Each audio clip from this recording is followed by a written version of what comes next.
Good morning, guys. Double wide 6, and today, as you can see, I'm working on some snow blowers.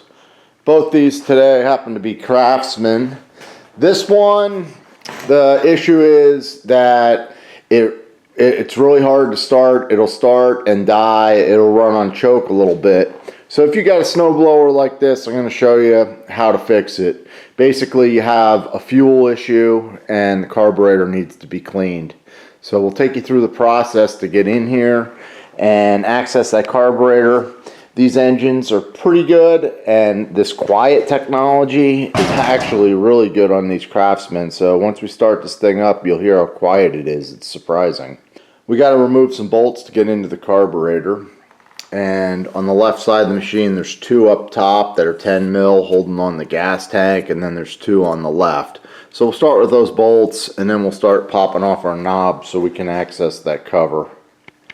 And on this side, there's these two up here holding on the gas tank, and there's one, two, right by the electric starter plug.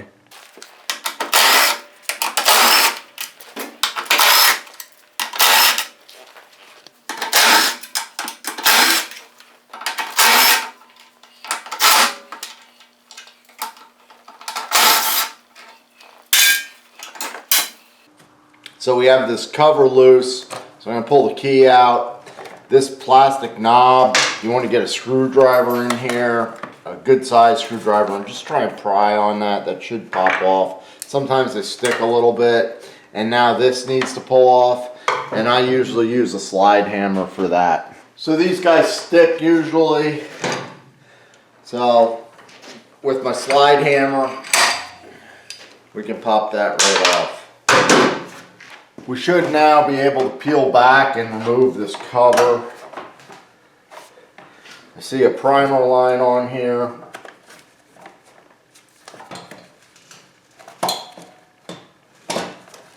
So I've popped off the end of that.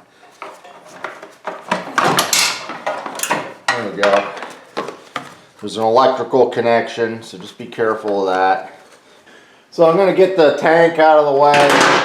And there is fuel in it, and these things don't have a fuel shut off, so I'm going to use my fuel line clamping pliers. We'll just clamp that line, and there's a fuel clamp up here, so we'll move that.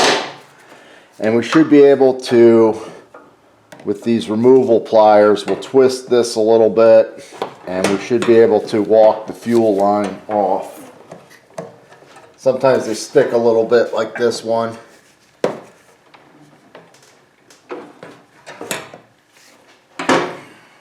Gonna try a different removal tool.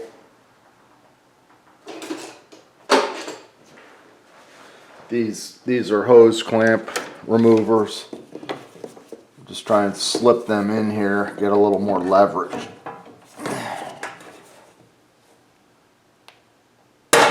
There we go. And I got the tank removed.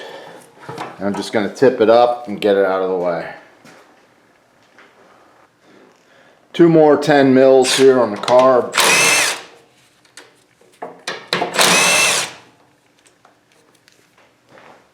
There's a Phillips head up top.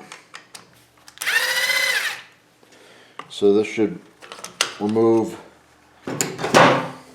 this plastic assembly. So the carburetor's loose, and really the only thing holding it is this PCV line on the back. So sometimes these stick a little bit, but if you work that hose, this plastic thing will pull off. I think I'm going to need two hands to get that off. The carburetor is now loose, so I should be able just to slide everything forward. There's a little spring on here, so let me just get the spring off. There's the spring, and then there's a linkage that you could just pull straight up, and the carburetor is now free. Alright guys, so the next step is to take our carburetor over to the bench and clean it out. But before we do that, I want to show you my new work boots. So these are my old work boots. And I really like these. These are used for about 9 months, and you can see I use them pretty hard. There was a hole starting here, so I put this piece of rubber on here. I had a piece of rubber on here because there was a hole starting. But these are comfortable boots to wear all day long on concrete, and they hold up. So you can see I have one of these eyelets popped out.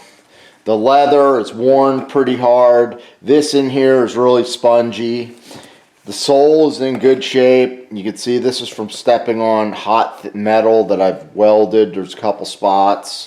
Same with this one probably, yeah, over here. But I really like these boots. They're leather inside as well. You can see I'm missing some foam up in here. And the laces are just about shot on these. But yeah, these boots are pretty much shot. So we're going to retire them.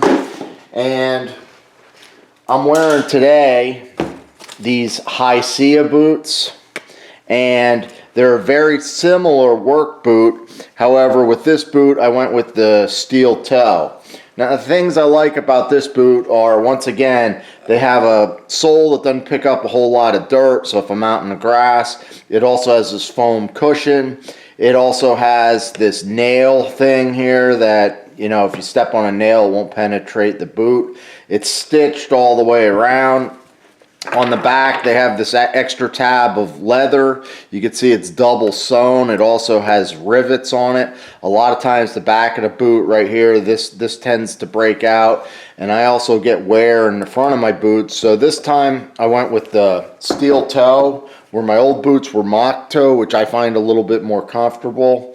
But I like the steel toe as long as it's comfortable to wear.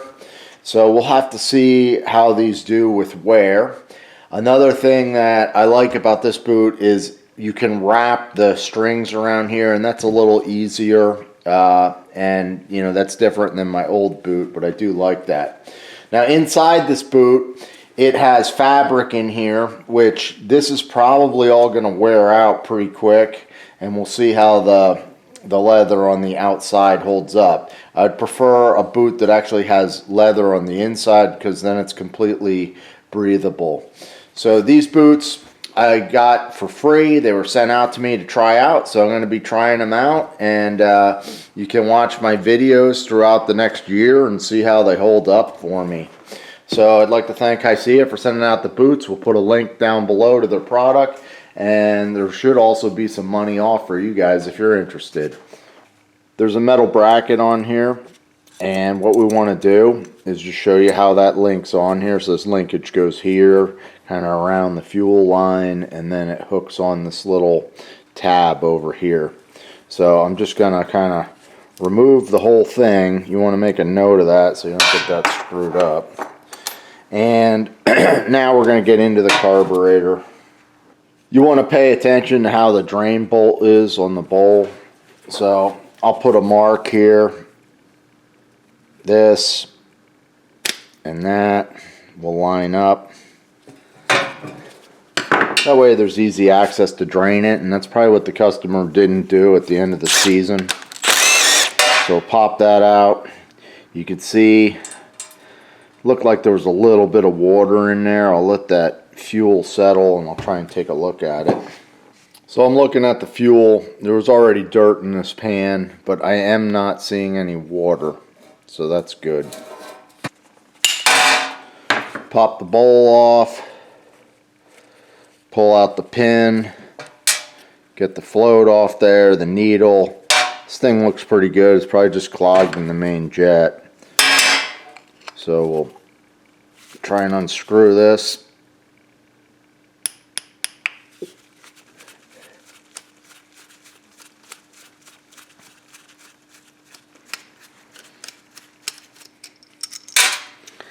There we go.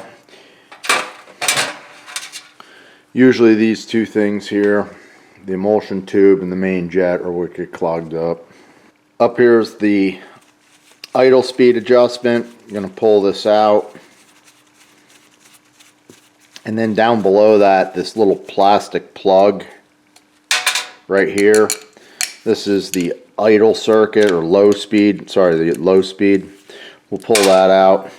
and we're going to clean all through here. We'll spray this out with carb cleaner. So I'm going to grab my torch tip cleaner. It has different sizes of wire in here.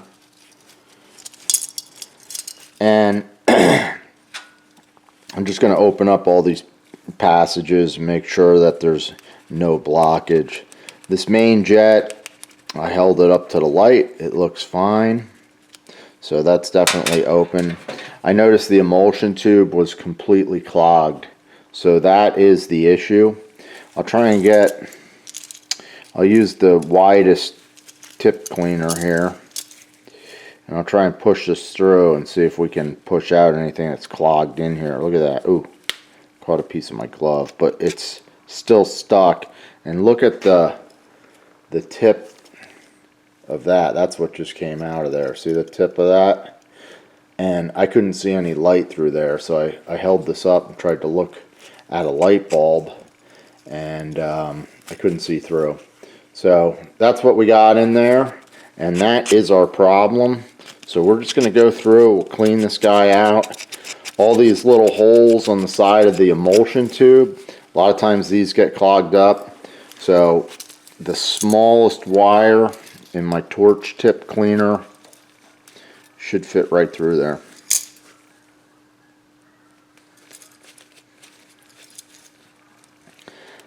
So I'm going to work through all these, and I'll spray down the carb, and we'll reassemble.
Alright, so I buttoned it back up.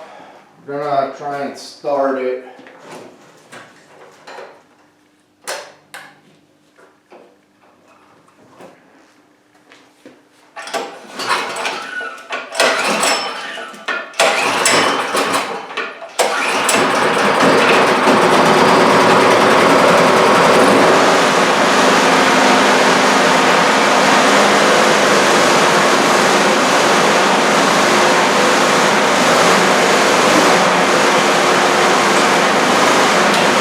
Alright guys, so that wraps that one up. I am always pretty amazed by how that quiet technology works on those snow blowers.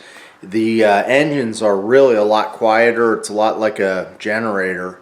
And if you look at the muffler, it's about 4 times as big. It probably just has a bunch more baffling, which actually costs more money. But it's pretty nice and it works well. So anyhow guys, you'll have to let me know what you thought of the video, and there's some links down below if you're interested in the work boots. So thanks for watching and have a good one.